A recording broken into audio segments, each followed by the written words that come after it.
ನೋಡಿ, ಕರಾವಳಿ ಸಿನಿಮಾ ಸೆಟ್ಟೇರ್ದಾಗಿಂದಲೂ ಕೂಡ ಸಾಕಷ್ಟು ನಿರೀಕ್ಷೆಗಳನ್ನ ಹುಟ್ಟು ಹಾಕಿರುವ ಚಿತ್ರ ಕರಾವಳಿ ಸಿನಿಮಾ. ಮುಖ್ಯ ಭೂಮಿಕೆಯಲ್ಲಿ ನಟ ಪ್ರಜ್ವಲ್ ದೇವರಾಜ್ ಅವರಿದ್ದಾರೆ. ಆದರೆ ಇತ್ತೀಚೆಗೆ ಒಂದಷ್ಟು ವಿವಾದಗಳಿಂದ ಸುದ್ದಿ ಮಾಡಿದಂತಹ ವಿಚಾರ, ಇದೇ ಸಿನಿಮಾ ಇದೇ ತಿಂಗಳ 24ನೇ ತಾರೀಕು ಚಿತ್ರಮಂದಿರಗಳಲ್ಲಿ ರಿಲೀಸ್ ಆಗ್ತಾ ಇದೆ. ಗುರುದತ್ ಗಾಣಿಗ ಅವರು ನಿರ್ದೇಶನ ಮಾಡಿದ್ದಾರೆ. ಕರಾವಳಿ ಭಾಗದ ಸಾಂಸ್ಕೃತಿಕ ಕ್ರೀಡೆಯಾದಂತಹ ಕಂಬಳದ ಹಿನ್ನೆಲೆಯ ಸಿನಿಮಾ ಇದು. ಇತ್ತೀಚೆಗೆ ಚಿತ್ರದ ಟ್ರೇಲರ್ ಕೂಡ ಬಿಡುಗಡೆಯಾಗುತ್ತೆ. ಆ ಸಂದರ್ಭದಲ್ಲೇ ಒಂದಷ್ಟು ಸದ್ದು ಗದ್ದಲಗಳಾಗೋದು, ವಿವಾದ ಈಡಾಗೋದು, ಅವ್ರ ಮೇಲೆ ಇವರು ಬ್ಲೇಮ್ ಮಾಡ್ತಾರೆ, ಇವ್ರ ಮೇಲೆ ಅವರು ಮಾತಾಡ್ತಾರೆ. ಅಂದ್ರೆ ಆ ಸಿನಿಮಾದ ಟ್ರೇಲರ್ ಬಿಡುಗಡೆಯಾದಂತಹ ಸಂದರ್ಭದಲ್ಲಿ ಸಿನಿಮಾದ ಹೀರೋ ಪ್ರಜ್ವಲ್ ದೇವರಾಜ್ ಅವರೇ ಬಂದಿರಲ್ಲ. ಸೊ ಅದು ಸಾಕಷ್ಟು ವಿವಾದಕ್ಕೆ, ಮತ್ತೆ ಅವರ ಧ್ವನಿ ಇರಲ್ಲ ಸಿನಿಮಾದಲ್ಲಿ, ಅದು ಕೂಡ ಪ್ರಸ್ತುತ ದೊಡ್ಡ ಮಟ್ಟದ ವಿವಾದ. ಚಿತ್ರದ ಮುಖ್ಯ ಪಾತ್ರಗಳು ಬಂದ್ರೆ ಪ್ರಜ್ವಲ್ ದೇವರಾಜ್ ಅವರಿದ್ದಾರೆ, ರಾಜ್ಬಿ ಶೆಟ್ಟಿ ಅವರದ್ದು ಕೂಡ ಪ್ರಮುಖ ಪಾತ್ರ, ಸಂಪದ, ಮಿತ್ರ, ರಮೇಶ್ ಇಂದಿರಾ, ಹೀಗೆ ಸಾಕಷ್ಟು ಜನ ಸಿನಿಮಾದಲ್ಲಿ ಇದ್ದಾರೆ. ಕರಾವಳಿಯ ಕಂಬಳ ಕೋಣ ಓಡಿಸುವಂತಹ ಸಾಹಸ, ಪ್ರತಿಷ್ಠೆ ಹಾಗೆ ಕಿಚ್ಚಿನ ಕಥೆಯನ್ನ ಒಳಗೊಂಡಿರುವಂತಹ ವಿಚಾರ. ನಿಮಗೆ ಗೊತ್ತು, ಡಬ್ಬಿಂಗು ಮತ್ತೆ ಸಂಭಾವನೆಯ ವಿವಾದ ಎಷ್ಟರ ಮಟ್ಟಿಗೆ ಸುದ್ದಿ ಆಯಿತು. ಯಾಕಂದ್ರೆ ಕರಾವಳಿ ಚಿತ್ರದ ಟ್ರೇಲರ್ ಕಳೆದ ಕೆಲ ದಿನಗಳ ಹಿಂದೆ ಬಿಡುಗಡೆಯಾಗುತ್ತೆ. ನಾಯಕ ಪ್ರಜ್ವಲ್ ದೇವರಾಜ್ ಅವರ ಧ್ವನಿ ಇರಲ್ಲ, ಅದರ ನಡುವೆ ಟ್ರೇಲರ್ ಲಾಂಚ್ ಕಾರ್ಯಕ್ರಮಕ್ಕೆ ಅವರು ಬಂದಿರಲ್ಲ. ಇದೇ ಸಾಕಷ್ಟು ವಿವಾದಕ್ಕೂ ಕೂಡ ಕಾರಣ ಆಗೋದು. ಒಪ್ಪಂದದ ಪ್ರಕಾರ ತಮಗೆ ಬರಬೇಕಾದಂತಹ ಪೂರ್ಣ ಸಂಭಾವನೆ ಬಂದಿಲ್ಲ. GST ಹಣವನ್ನ ನಿರ್ಮಾಪಕರು ಪಾವತಿಸದ ಕಾರಣ ತಾವು ಟ್ರೇಲರ್ಗೆ ಡಬ್ಬಿಂಗ್ ಮಾಡಿಲ್ಲ, ಪ್ರಜ್ವಲ್ ಸ್ಪಷ್ಟಪಡಿಸಿದ್ರು. ಹಣ ಸಂದಾಯವಾಗೋವರೆಗೂ ಕೂಡ ಡಬ್ಬಿಂಗ್ ಮಾಡಲ್ಲ ಅಂತ ತಿಳಿಸಿದ್ದಾರೆ ಅನ್ನುವ ವಿಚಾರ. ಬಟ್ ಅದಕ್ಕೆ ಡೈರೆಕ್ಟರ್ ಕೂಡ ಸ್ಪಷ್ಟನೆ ಕೊಟ್ಟರು. ಒಂದು 1.25 ಕೋಟಿ ಸಂಭಾವನೆ ನಿಗದಿಯಾಗಿತ್ತು, ಅದರಲ್ಲಿ 1 ಕೋಟಿ ಕೊಡಲಾಗಿದೆ. ಇನ್ನುಳಿದ 25 ಲಕ್ಷ ಶೀಘ್ರದಲ್ಲೇ ಕೊಡ್ತೀವಿ ಅಂತ ಅದೇನೋ ಕೊಟ್ಟಿದ್ದಾರೆ ಅನ್ನೋ ಸುದ್ದಿಯೂ ಕೂಡ ಹರಿದಾಡ್ತಾ ಇದೆ. ಬಟ್ ಜುಲೈ 24ನೇ ತಾರೀಕು ಸಿನಿಮಾ ಅಂತೂ ರಿಲೀಸ್ ಆಗ್ತಾ ಇದೆ.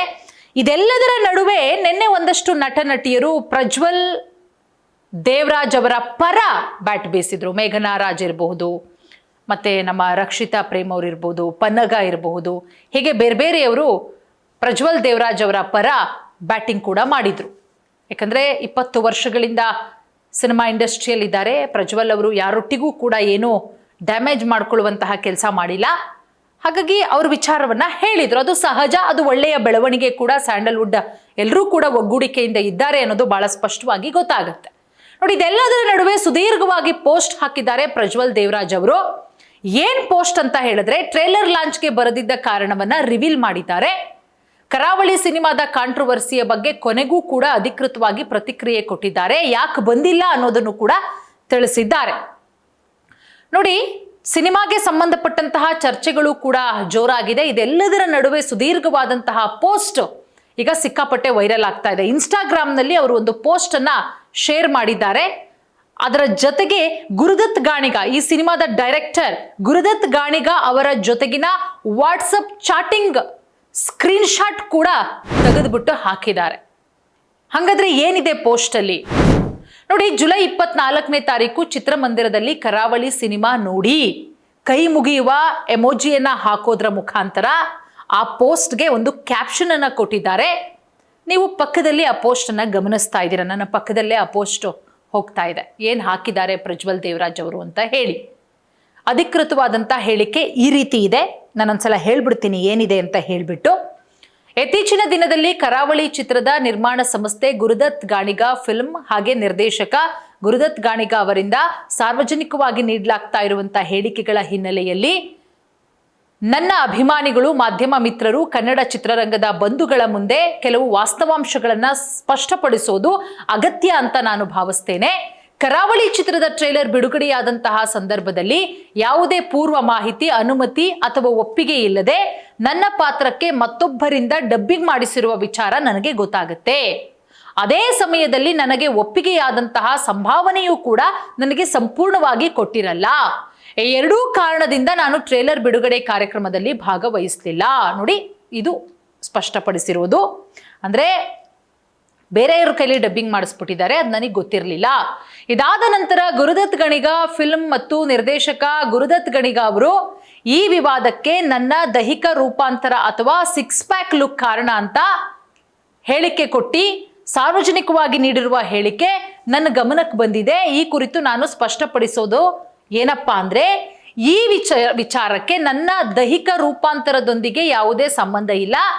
ನನ್ನ ಯಾವುದೇ ಅನುಮತಿ ಇಲ್ಲದೆ ನನ್ನ ಪಾತ್ರಕ್ಕೆ ಮತ್ತೊಬ್ಬರಿಂದ ಡಬ್ಬಿಂಗ್ ಮಾಡಿರೋದು, ಆ ಸಂದರ್ಭದಲ್ಲಿ ನನ್ನ ಸಂಭಾವನೆ ಸಂಪೂರ್ಣವಾಗಿ ಪಾವತಿಯಾಗಿರೋದೇ ಈ ವಿಚಾರಕ್ಕೆ ಮೂಲ ಕಾರಣ.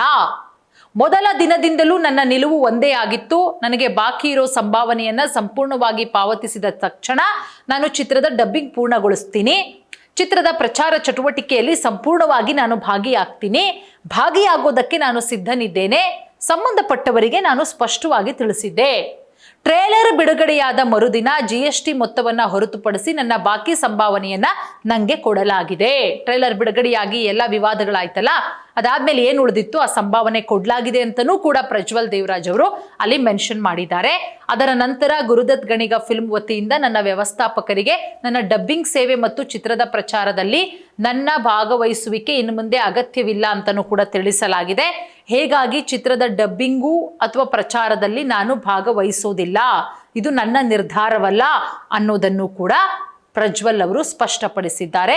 ಇದೆಲ್ಲದರ ಜೊತೆಗೆ ನನ್ನ ಧ್ವನಿ ಪಾತ್ರಕ್ಕೆ ಸೂಕ್ತವಲ್ಲ ಎಂಬ ರೀತಿಯ ಸಾರ್ವಜನಿಕ ಹೇಳಿಕೆಗಳು ಕೂಡ ನನ್ನ ಗಮನಕ್ಕೆ ಬಂದಿದೆ. ಆದರೆ ನನ್ನ ಪಾತ್ರಕ್ಕೆ ಡಬ್ಬಿಂಗ್ ಮಾಡೋ ಅವಕಾಶವನ್ನ ನಂಗೆ ಕೊಟ್ಟಿಲ್ಲ. ಅಂತಹ ಅಭಿಪ್ರಾಯವನ್ನ ಸಾರ್ವಜನಿಕವಾಗಿ ವ್ಯಕ್ತಪಡಿಸಿರೋದು ನನಗೆ ಸಹಜವಾಗಿ ನೋವುಂಟು ಮಾಡಿದೆ. ಯಾಕಂದ್ರೆ ನಾನು ನಿನ್ನೆ ಮೊನ್ನೆ ಇಂಡಸ್ಟ್ರಿಗೆ ಬಂದವನಲ್ಲ. 2 ದಶಕಗಳಿಂದಲೂ ಹೆಚ್ಚು ಕಾಲ ಕನ್ನಡ ಚಿತ್ರರಂಗದಲ್ಲಿ ನಾನು ಗಳಿಸಿರುವ ವೃತ್ತಿಪರ ಗೌರವ, ವಿಶ್ವಾಸ, ಪ್ರೇಕ್ಷಕರ ಪ್ರೀತಿಯನ್ನ ನಾನು ಅತ್ಯಂತ ಅಮೂಲ್ಯವಾಗಿ ಪರಿಗಣಿಸ್ತೀನಿ. ಈ ಬೆಳವಣಿಗೆಗಳು ನನಗೆ ವೈಯಕ್ತಿಕವಾಗಿ ವೃತ್ತಿಪರವಾಗಿಯೂ ಸಾಕಷ್ಟು ನೋವನ್ನ, ಬೇಸರವನ್ನ ಉಂಟು ಮಾಡಿದೆ. ಈ ಹೇಳಿಕೆಯ ಮುಖಾಂತರ ನನ್ನ ನಿಲುವನ್ನ ಸಾರ್ವಜನಿಕರ ಮುಂದೆ ಸ್ಪಷ್ಟಪಡಿಸುವ ಉದ್ದೇಶ ಮಾತ್ರ ನನ್ನದು. ಈ ವಿಚಾರಕ್ಕೆ ಸಂಬಂಧಪಟ್ಟಂತೆ ನನ್ನಿಂದ ಸಾರ್ವಜನಿಕವಾಗಿ ನಡೆಯುವ ಯಾವುದೇ ಚರ್ಚೆ, ಪ್ರತಿಕ್ರಿಯೆ ಅಥವಾ ವಾಗ್ವಾದಕ್ಕೆ ಇಲ್ಲಿಯೇ ಪೂರ್ಣ ವಿರಾಮವನ್ನ ಹಾಕ್ತೀನಿ. ಇನ್ನು ಮುಂದೆ ಈ ವಿಚಾರವ ಕುರಿತು ನಾನು ಯಾವುದೇ ಸಾರ್ವಜನಿಕ ಪ್ರತಿಕ್ರಿಯೆಗಳಾಗಬಹುದು, ಹೇಳಿಕೆಗಳನ್ನ ನಾನು ಕೊಡಲ್ಲ. ಒಬ್ಬ ಕಲಾವಿದನಾಗಿ ನನ್ನ ಮೊದಲ ಆದ್ಯತೆ ಯಾವಾಗಲೂ ಕೂಡ ಕನ್ನಡ ಸಿನಿಮಾ. ವೈಯಕ್ತಿಕ ಭಿನ್ನಾಭಿಪ್ರಾಯಗಳು ಇಡೀ ಚಿತ್ರತಂಡದ ಪರಿಶ್ರಮವನ್ನ ಮರೆಮಾಚಬಾರದು ಅನ್ನೋದು ನನ್ನ ದೃಢವಾದ ನಂಬಿಕೆ. ಆದ್ದರಿಂದ ಕರಾವಳಿ ಚಿತ್ರದ ಸಂಪೂರ್ಣ ತಂಡಕ್ಕೆ ನನ್ನ ಹೃದಯಪೂರ್ವಕ ಶುಭ ಹಾರೈಕೆಗಳು. ನನ್ನ ಅಭಿಮಾನಿಗಳು, ಕನ್ನಡ ಸಿನಿ ಪ್ರೇಕ್ಷಕರು ಚಿತ್ರಮಂದಿರಕ್ಕೆ ಹೋಗಿ 24ನೇ ತಾರೀಕು ಚಿತ್ರವನ್ನ ವೀಕ್ಷಿಸಿ ಈ ಚಿತ್ರಕ್ಕಾಗಿ ಶ್ರಮಿಸಿದ ಪ್ರತಿಯೊಬ್ಬ ಕಲಾವಿದರಿಗೆ, ತಂತ್ರಜ್ಞರಿಗೆ, ಸಿಬ್ಬಂದಿಗೆ ಪ್ರೋತ್ಸಾಹಿಸುವಂತೆ ಹೃತ್ಪೂರ್ವಕವಾಗಿ ವಿನಂತಿಸ್ಕೊಳ್ತೀನಿ. ಕಷ್ಟದ ಸಮಯದಲ್ಲೂ ನನ್ನೊಂದಿಗೆ ನಿಂತು ವಿಶ್ವಾಸ, ಬೆಂಬಲ ವ್ಯಕ್ತಪಡಿಸಿದ ನನ್ನ ಅಭಿಮಾನಿಗಳು, ಮಾಧ್ಯಮ ಮಿತ್ರರು, ಕನ್ನಡ ಚಿತ್ರರಂಗದ ಬಂಧುಗಳಿಗೆ ನನ್ನ ಹೃದಯಪೂರ್ವಕ ಕೃತಜ್ಞತೆಗಳು. ನಿಮ್ಮ ಪ್ರೀತಿ ಮತ್ತು ಆಶೀರ್ವಾದವೇ ನನ್ನ ದೊಡ್ಡ ಶಕ್ತಿ. ಇದು ಸುದೀರ್ಘವಾಗಿ ಇನ್ಸ್ಟಾಗ್ರಾಮ್ನಲ್ಲಿ ಪ್ರಜ್ವಲ್ ದೇವರಾಜ್ ಅವರು ಹಾಕಿರುವಂತಹ ಪೋಸ್ಟ್. ಅಲ್ಲಿಗೆ ಬಹಳ ಸ್ಪಷ್ಟವಾಗಿ ಅವರು ಹೇಳಿದ್ದಾರೆ, ನಾನು ಇನ್ನು ಮುಂದೆ ಯಾವುದೇ ಪ್ರಚಾರ ಆಗಲಿ, ಅದಾಗಲಿ, ಪ್ರೆಸ್ ಮೀಟ್ ಆಗಲಿ ಮಾಡಲ್ಲ. ಇದು ನನ್ನ ಕೊನೆಯ ಪೋಸ್ಟ್ ಆಗಿರುತ್ತೆ ಈ ಸಿನಿಮಾ ವಿಚಾರಕ್ಕೆ ಸಂಬಂಧಪಟ್ಟಂತೆ. ಕನ್ನಡಿಗರು ಸಿನಿಮಾವನ್ನ ಕೈ ಬಿಡಬೇಡಿ, 24ನೇ ತಾರೀಕು ರಿಲೀಸ್ ಆಗ್ತಾ ಇದೆ, ಸಿನಿಮಾ ನೋಡಿ ಅಂತ ಹೇಳಿ ಏನು ಕರಾವಳಿ ಸಿನಿಮಾದ ಬಗ್ಗೆ ಒಂದಷ್ಟು ವಿವಾದಗಳಿತ್ತು ಅದೆಲ್ಲದಕ್ಕೂ ಕೂಡ ಇತ್ಯರ್ಥ ಹಾಡಿ ಯಾಕೆ ಬಂದಿಲ್ಲ ತಾನು ಟ್ರೇಲರ್ ರಿಲೀಸ್ ದಿನ ಅನ್ನೋದಕ್ಕೂ ಕೂಡ ಫುಲ್ ಸ್ಟಾಪ್ ಇಟ್ಟಿದ್ದಾರೆ ಪ್ರಜ್ವಲ್ ಅವರು. ಸೊ ಮುಂದೆ ಏನಾಗಬಹುದು? ಕನ್ನಡ ಪ್ರೇಕ್ಷಕರು ಸಿನಿಮಾವನ್ನ ಕೈ ಹಿಡಿತಾರಾ? ಅದರಲ್ಲೂ ಪ್ರಜ್ವಲ್ ದೇವರಾಜ್ ಅವರಿಗೆ ಸಾಕಷ್ಟು ಅಭಿಮಾನಿಗಳಿದ್ದಾರೆ. ಅವರು ಧ್ವನಿ ಇಲ್ಲ ಅಂತ ಹೇಳಿ ಸಿನಿಮಾ ನೋಡೋದನ್ನ ಬಿಡ್ತಾರಾ? ಇಲ್ಲ ಕಷ್ಟಪಟ್ಟು 3 ವರ್ಷ ಸಿನಿಮಾ ಮಾಡಿದ್ದಾರೆ ಅಂತೇಳಿ ಸಿನಿಮಾ ನೋಡ್ತಾರಾ? ಕಾದು ನೋಡ್ಬೇಕಾಗತ್ತೆ.